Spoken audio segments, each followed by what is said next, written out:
Lord is here, amen. Amen. I don't know, maybe this is a news flash to some of you, but I love to sing and to worship. If that's a news flash to you, welcome. We've enjoyed having you visit today.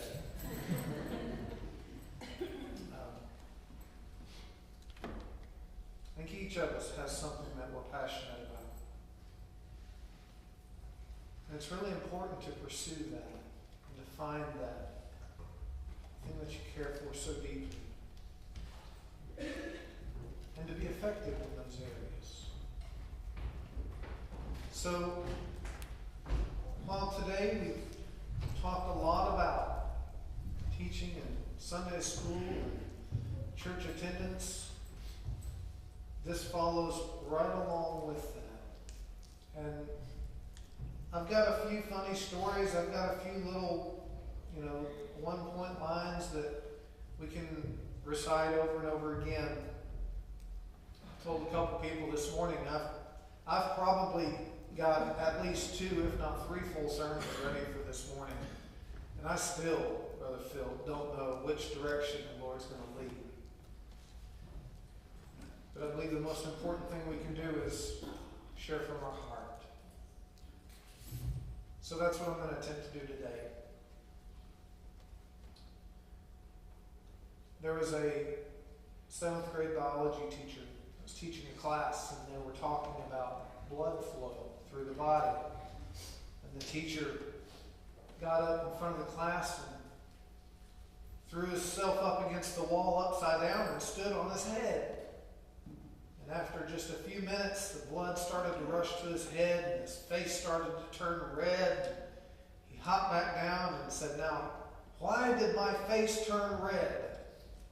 I said, "Well, because the blood rushes to your head." He said, "Okay then, why when I'm standing on my feet, does the blood not rush to my feet and my feet turn red?" They stopped and thought for a second, and one of the boys finally said, "I'm sorry, but maybe your head was empty and your feet's not."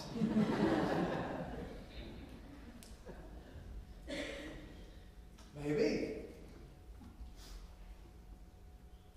I guess the whole crux of today is, why do we teach? Why do we teach?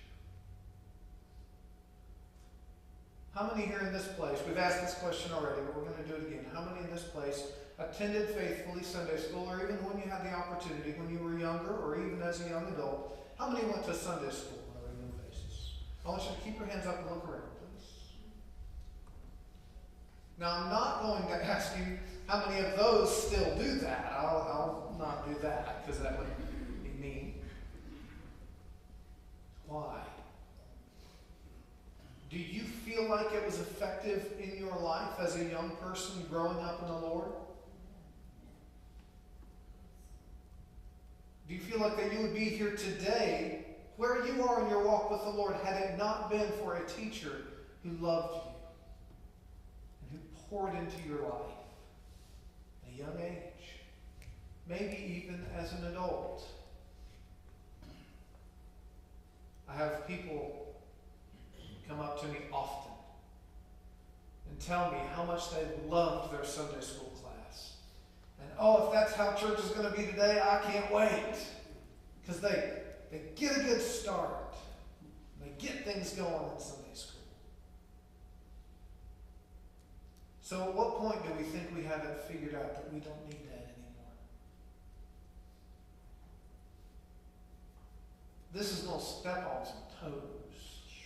I'm glad it's you.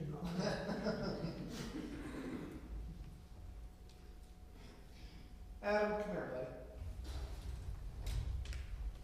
You gonna step on his toe? I'm going to step on his toes. How many are glad it's Adam, not you?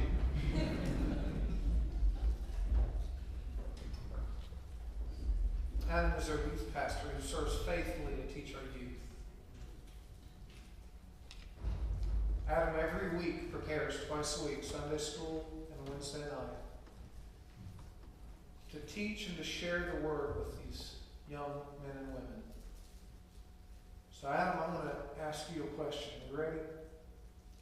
Why is that important? It might be on, I guess. Yeah. I think a lot of it goes back to my own past. I never heard the term discipleship until I was about 22 years old. And then a couple years later, I was in a discipleship group and saw what an incredible difference it made in my life. Literally, it changed my life, going from just the speed of growth and the depth of growth in my Christian walk. And I couldn't help but think, what if I'd had that when I was a teenager? Would it have helped keep me from making the bad decisions I did? And would there be hearts that I didn't hurt because I was more grounded in my faith? And I want to make that difference in these kids' lives. I want to offer them that opportunity to grow deeper with Christ and have a richer, better life in Him because of it. Do you ever, and this will probably be a one-word answer, do you ever feel worthy? No. That's easy. Me.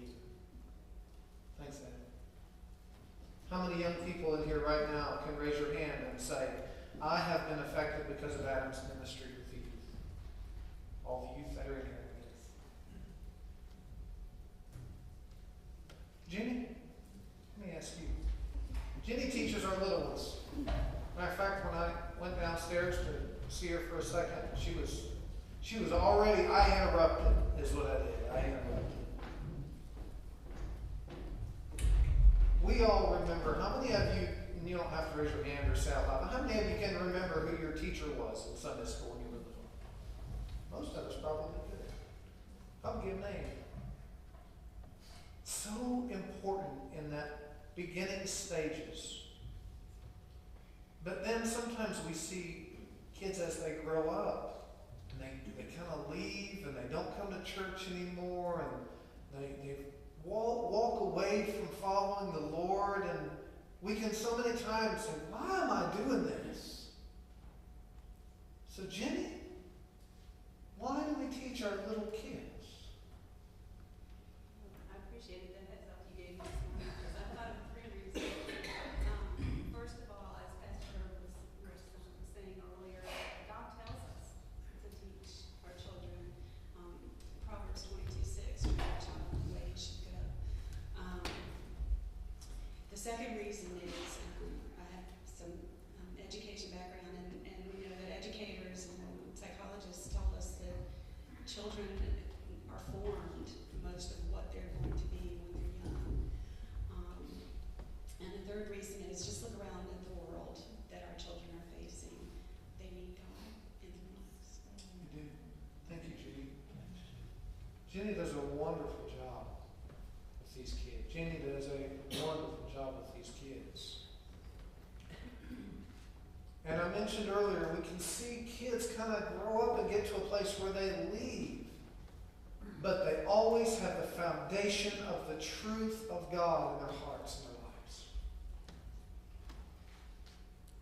We've seen time after time in ministry after ministry where people come into the church and they kind of get back into church and they give their lives back to the Lord. They rededicate themselves. And you always hear them say, I remember when I was young, I was taught the right way.